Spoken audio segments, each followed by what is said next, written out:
Over the past year, there's been a big trend of trying to get rid of older film and television, which I think is funny because most of the stuff that's worth watching is older film or television. Most of the stuff that comes out today is pretty terrible. And if they want to make something good, they have to go back and remake something. So then they can use excuses. Well, we were just being true to the original material. That way they can still kind of be a little edgy, you know? And then if they want to do something that's safe, they do a comic book movie or a comic book show. And then they can still say they're being true to the original stuff or whatever. But anyway, that's pretty much all I get. Reboots and comic book stuff. And I do enjoy the comic book stuff, but at some point it's like, I can only watch so many comic book films a year, you know? And especially when most of them aren't even any good anymore. I think we're nearing the end of the comic book stuff because, well, I mean, just look at Marvel's plans, but we'll get into that another time. I found this really funny. Grease is the word. Grease is slammed as istophobic. Should never be shown on TV again. So apparently some channel reran Grease. I don't know who. It got showed on some television network, which of course led to a bunch of people going crazy on Twitter, calling it all kinds of things. I'm sure this doesn't really surprise anybody. But that's not going to be the total subject of this video. I want to go over this Twitter thread by this, as you can see from his Wikipedia, he's a proud male feminist. Let's take a look at what he has to say here. Got a lot of followers too, almost 200,000. I guess he's a big-time author. A reminder, nearly every movie you loved from the 1980s is worse than you remember. Yes, there are exceptions. We're talking on average here. Pre-screen them before you show them to your kids.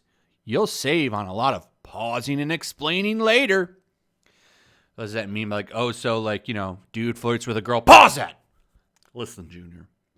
This isn't something you should be doing. You don't talk to girls like that. As a proud male feminist, you're only supposed to meet them online. Also, every single Disney animated film before, let's say 2000. Man, you are one pathetic loser. Incidentally, this is not me telling you that you can't ever enjoy your 80s favorites. Just be aware that, especially if you haven't watched them for a while, they will likely vividly remind you that culture has moved on, especially if you decide to show them to kids. Yes, watch out. The Karate Kid, and as somebody points out here, Short Circuit might actually cause a traumatic, triggering and experience in your children.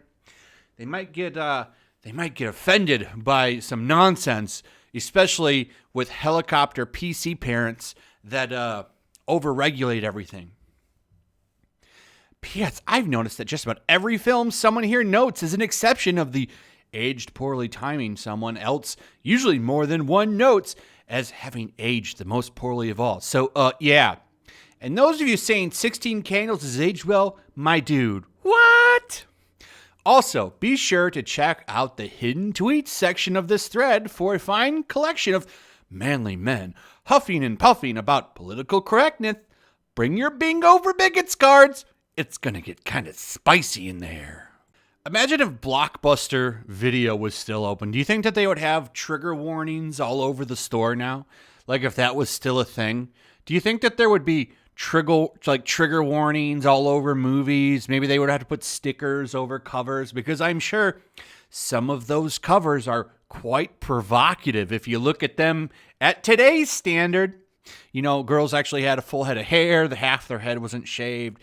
Normally they had like natural hair colors, not blue or pink or something weird. Do you think that there would be do you really think so? I think that there would be. I think that they'd have to put trigger labels on the movie cover. They'd have to go and re-sticker every single film.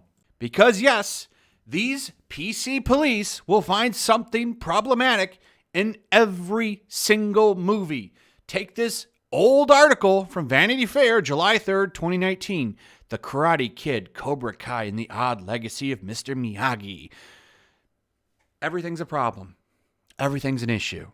You can't just enjoy older film for what it is. You have to put warnings on it. You have to pause the movie and explain things that aren't even an issue to kids. You need to ban stuff. You need to put a documentary before the movie like they did with Gone with the Wind because they can't trust people to go and look up things for themselves.